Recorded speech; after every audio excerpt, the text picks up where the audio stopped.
very good evening and welcome to Thai PBS World Tonight. I'm Nad Bunag. I'm Tulip Naksomphopla. We'll bring you the latest update on COVID-19 outbreak in Thailand specifically.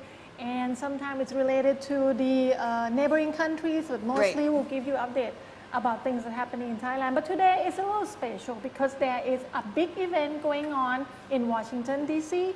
It's the inauguration for Joe Biden to be the Prime Minister. So today we'll have special guests to come on the show with us. Yes, and Joe Not Biden... on the show, the video conference. A video call with the chief of VOA Thai and his thoughts on the inauguration ceremony for Joe Biden to become the next president of the United States. So we'll begin with the latest updates on COVID-19 in Thailand. Yes, today is the first day in so many weeks that Thailand recorded only 2 digits of the new COVID-19 cases. It's 59, but we have 1 new fatalities.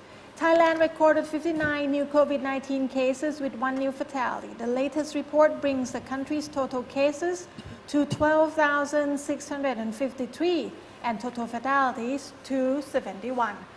The Center for COVID-19 Situation Administration, or CCSA, reported that there are still 2,961 people receiving treatment, 10 of which are in a severe condition, while over 9,600 people have already recovered.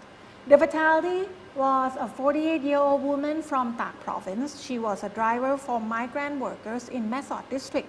She first developed symptoms in mid-December and was diagnosed with COVID-19 on December 27. She passed away on the evening of January 18 after she stopped responding to treatment. Dr. Si Chang said that most of the new cases were discovered through proactive screening and are asymptomatic, adding that it is very important for everyone to be aware that if they have been in contact with an infected person or have been in an area that has infections, they should report to the hospital immediately. You should not wait until you have symptoms or feel unwell, because lately most people have been asymptomatic or very mild symptoms. There are 8 imported cases today. All of them are asymptomatic. 2 are from the US and 1 each from Ireland, Pakistan, Malaysia, Japan, India, and Germany. There are currently 62 provinces experiencing the outbreak. Nakhon Phanom, being the latest with 1 case. 37 provinces have not recorded a new case in the past 7 days. The 5 provinces with most cases are still the same: Samut Sakhon, Chonburi, Bangkok, Rayong, and Samut Prakan. Dr. Pissamai said that the rate of infection is stabilizing but not falling. So she pleaded to the public not to lose hope after we have been fighting for a year. And recently, Bangkok is considering to propose the easing of restrictions that were imposed earlier this year. And recently, the Communicable Disease Committee is scheduled to consider that proposal from the Bangkok Metropolitan Administration to ease lockdown restrictions on certain businesses as well as recreational activities. So the Deputy Bangkok Governor, Police Lieutenant General Sopon Pisuthiwong, also a director of the CCSA in Bangkok, said that they resolved that the restrictions imposed on business and recreational activities since the middle of December should now be eased, and the resolution will be submitted to the Communicable Disease Committee for finalization. The activities affected could include fitness clubs, game rooms, internet cafes, banquet facilities, Thai traditional massage, healthcare for the elders, tattoo parlors, and trading venues for Buddha images. So far, 13 new COVID-19 infections were found in several districts of the capital yesterday, including 4 through proactive screening. Most new cases in Bangkok are now catching the virus through contact with the infected rather than from visiting entertainment venues. Between December 23rd and Monday, 1,109 people had been given swab tests, and around 21,000 people have been given saliva tests, and so far 51 cases have been found in the city through proactive screening. So that actually answered a question of a lot of people asking how many people actually have been tested in many provinces, in Bangkok, and the other day when Chonburi record no new cases, how many people have been getting tests, getting swab, or getting saliva tests. The CCSA keeps saying that all these provinces have been doing, we can call it aggressive method for proactive screening. They screen a lot of people, and they have the way to make sure that it's random, but randomly selected the right group of people. Right. I think when I was in Sadao, there is a way to screen a lot of people. They might do the saliva test of 10 people altogether, and if all 10 negative, then they all negative. But if mixed in that 10, there's someone positive, then those 10 have to come in and then have individual tests. So it's the way that make it faster to test a lot of people, a large group of the people. Anyway, while Bangkok thinking about easing the lockdown, Chonburi actually announced that they will extend the lockdown on Si Chang Island. The governor of Chonburi, Pakkathorn Tianchai, has extended its lockdown order to prevent further spread of COVID-19, which restricts people from traveling to and from Si Chang Island from January 20th onwards. It also ordered the Marine Office of Chonburi to issue guidelines for all boat operators, and the district chief of Si Chang Island issue screening guidelines for travelers within the island in accordance with the order. Previously, the governor has already issued travel restrictions for Si Chang Island from January 6th to 19th until further notice. So far, no new COVID-19 infections have been recorded today. Therefore, the cumulative number of infections remain at 647, and 525 of those already recovered, 121 still being treated in hospital, and 1 death so far. Meanwhile, the Provincial Health Office of Chonburi revealed that the number of infections have decreased. However, the zero number of new infections do not mean that there are no infections in the province at all. And there are still chances of new infections at any time. So, like the government like to say, you cannot let your guard down. Definitely. And another province that has eased some of their restrictions is also Chiang Mai province up north. So recently, if we all remember, many of the provinces have restrictions on restaurants, whether at what time you should dine in and when you should start doing the takeaways. And recently, Chiang Mai has allowed dining in again, with alcohol being served until 10 p.m. after the province found no new infections for a week. Deputy Governor of Chiang Mai, Virapandi has announced that the COVID-19 situation in the province has improved significantly, with no new COVID-19 infections for the past 7 days. Therefore, the Communicable Diseases Committee of Chiang Mai province has discussed the easing of restrictions to help businesses and have agreed that dining in and the serving of alcohol will be allowed in restaurants until 10 p.m. Previously, the committee has already resolved to ease restrictions on social activities and have allowed flea markets and night markets as well as walking streets to open from today. Meanwhile, in Nan province, Deputy Governor Witboon Welbandit explained the preparation of field hospitals as there has been a backlash from certain groups. He explained that preparing for the worst is necessary, although health experts said that the chance of the virus spreading widely in the province is very low. He said that the locations of field hospitals must have enough space for more beds and be well ventilated. So that's the current situation up north of Thailand. So like we told you a little earlier in the show that usually we do only COVID-19 news in this special edition, but today it's very special because there is a big event going on in Washington, D.C. Right. And right now we have the chief of VOA Thai in Washington, D.C., Mr. Rattapon Onsanit, on the line with us to discuss Biden's inauguration and transition to the White House. Good evening. Good evening. Or is it actually morning there? Yes, it's morning. It's the morning time in Washington, D.C. Yes. Am I correct? That's right. It's a morning. The sun hasn't come out fully yet. Okay. And there was a light rain in DC area, but now it has stopped it.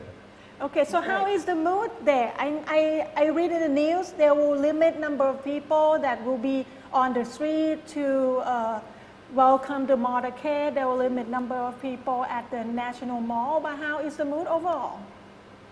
The mood here is very much on high alert. When you go around DC area right now, you see a lot of roadblocks and a lot of military footprints within the DC area. And I live in DC, just about 15 blocks from the military checkpoint, the security checkpoint. And you see high fences have been put up, and you see National Guard troops walking around the DC area. And the whole area that is under lockdown it's very big. It's 2 square, my guess would be 2 square kilometers. For your time, frame of reference, that would be about 20 times Sanam Luang in Bangkok. So do you think that what happened in Capitol Hills is what led to very strict security measure today?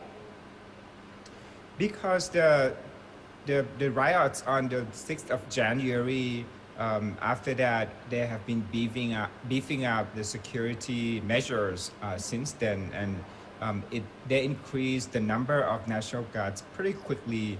It was expected that there would be 25,000 National Guards troops in the area, and that is about 3 times the normal number for inauguration events.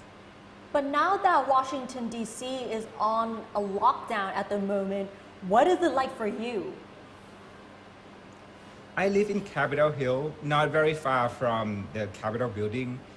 There's this residential area, although it's blocked from the main event. And we see military guards in the area. I live just 5 blocks from a park. The other day I saw 10 buses of National Guard officials going out from that bus and monitor the security in the area. But within the residential area, it's quite okay. Yesterday, DC mayor was in my area, and she was speaking to the people saying that you can carry on your normal life in this residential area, and there's some certain parts in DC that carry on the business as usual. I feel like usually when you talk about inauguration so far, people will be in a more festive mood maybe in Washington DC, but this time we see troops or security personnel walking around with guns. Is it intimidating for some people?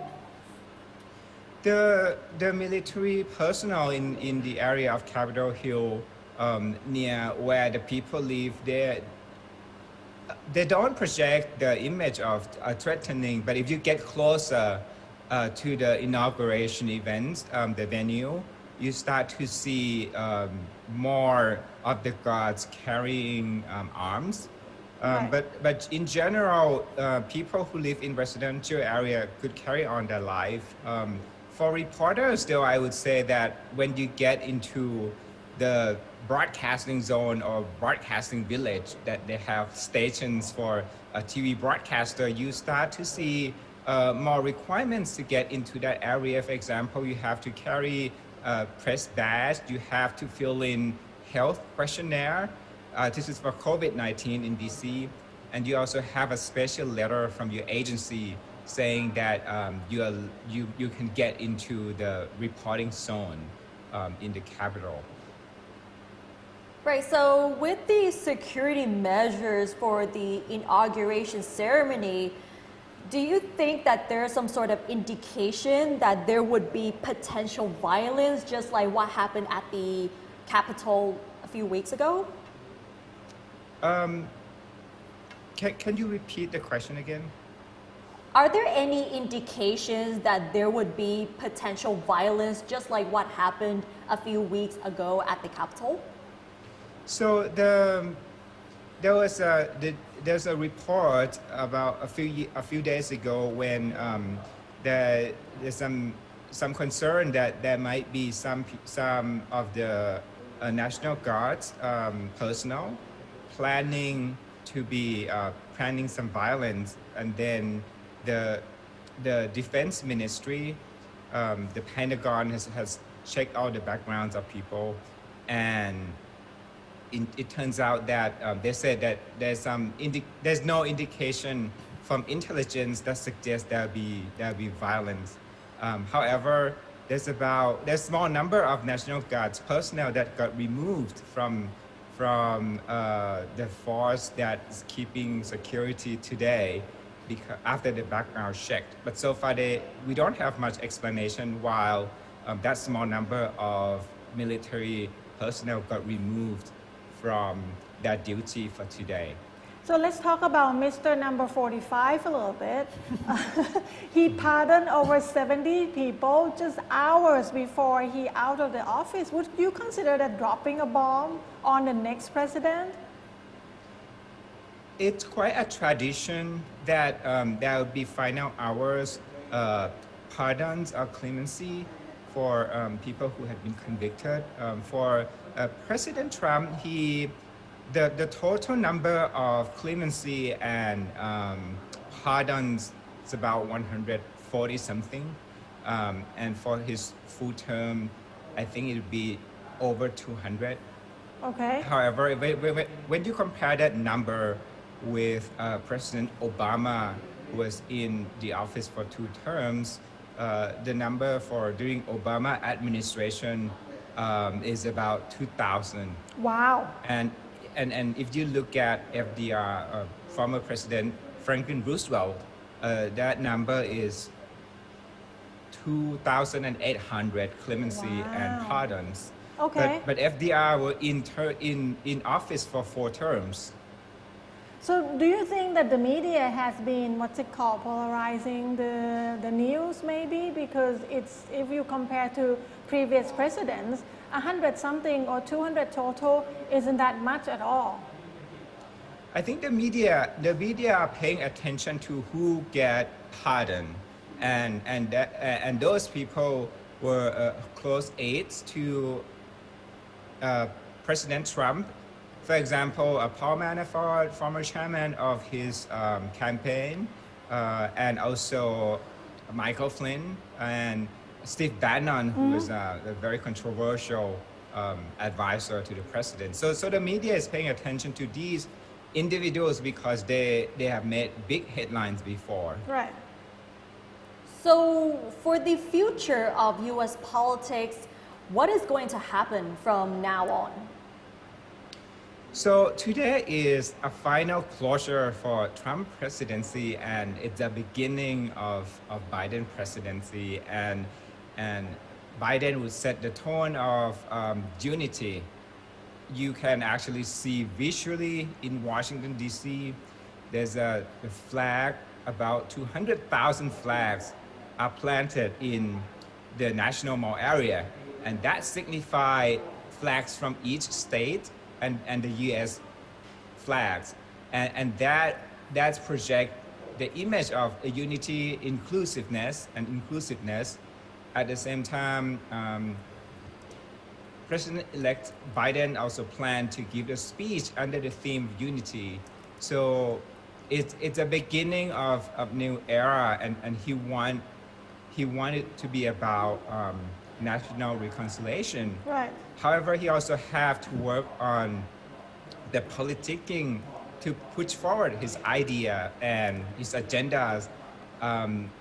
At front and center would be the economic stimulus for people who are affected by COVID-19, and he also have the top priorities about immigration policy and climate change, for example.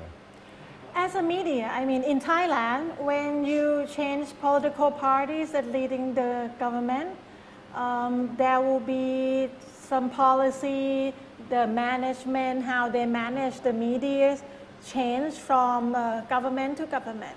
Would it be different in U.S. from a Democrat-led government from Republican-led government to the Democrat-led government? How they handle the media would be something different, you think? Yeah, it has been a tradition that media would continue to to report, whoever the administration and the government or people in power and the media would have a tension relationship, every now and then. If you remember, during the Obama administration, the relationship with the media is, could sometimes be stressed or tense as well. So no matter the party affiliation, reporters will continue to work really hard. It was a particular case during the past administration, though, that I could see that fact-checking has been a very tough work for us, and a lot of people pour resources into doing the factual reporting during the past 4 years. And with Joe Biden's recent speech on the COVID-19 deaths last night in your local time, how has it re-emphasized the issue of unity of the American people? Kunat, can you repeat the questions again, please? Okay, so with Joe Biden's recent speech on the COVID-19 deaths last night, how has it re-emphasized his main point about the unity of American people? Yeah, so Biden's speech on unity could also galvanize the nation mood to be, people would work toward patching together or patch over their differences, and the work that he has to be doing hard about forming harmony would be through the Congress, because the $1.9 trillion package is huge, and you start to see resistance. For example, Marco Rubio has voiced some concern that Joe Biden may not get it done as quickly as he expected. Right.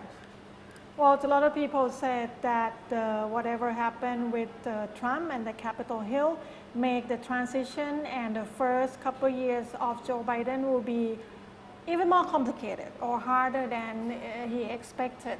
Anyway, thank you very much for your time today. I know it's very, very early in Washington, D.C., even before sunrise. So thank you very much for agreeing to coming on the show with us. Thank you. Thank you so much. Have a great day. So that is Kun Ratapon Onsanit from VOA Thai, who has given us an insight of the inauguration ceremony for Joe Biden in their perspective, and what is going to happen and what we can expect from now on, whether it's after the inauguration and the future of U.S. politics as well. I went to Washington, D.C. just like 2 years ago. Right. And I get to go around the White House on weekends, so we cannot get in there. But the mood is totally different. I mean, with the COVID-19 and with the inauguration with super strict security measure, everything looks so different. And for this year, this ceremony, we usually have a lot of things going on, but some have been cut down because of the COVID-19 situation, and especially with the fact that former President Trump has sort of refused, constantly refused to accept his what would you say? He wouldn't concede officially. Yes, he wouldn't concede officially, and that he wouldn't accept the fact that Joe Biden has won the U.S. elections, because he kept saying that there's election fraud going on, and people have been saying that he has incited the violence at the Capitol a couple of weeks ago, to a point where all of his social media accounts have been suspended permanently. And people have been thinking that the transition from former President Trump to the new President Biden would be a bit hard. But what we're seeing right here, that it might go smoothly because the military is there, and all these things, everything has been sorted out. And the thing is, with President Trump, I think a lot of people, a lot of things happened the way they didn't expect. Right. It's Trump handled everything differently. But no matter what, whether he accepted or not, the January 20 will be his last couple hours in office anyway. So there will be a new president in office. And I believe a lot of media will miss Donald Trump. Because in the past 4 years, if any day is a low news day, you just check Donald Trump social media, and there is something that can be news. Definitely, Always. because most of his statements, whether he's attacking anybody or his updates on the new policies, everything will be updated through Twitter. But now that his account has been suspended, so how are we gonna keep the other updates on President Trump after he has stepped down? I'm sure he will find a way, but with Mr. Joe Biden as the president, I expect that the way the White House handled the media will go back the same way, or similar to the way it used to be before 4 years ago. Right, so we'll have to see for the next 4 years under the Biden presidency whether it will be better or will it follow the same steps of the previous presidents of the United States. And that wraps up tonight's edition of Thai PBS World Tonight. Thank you for watching and we'll see you tomorrow. สวัสดีค่ะ สวัสดีค่ะ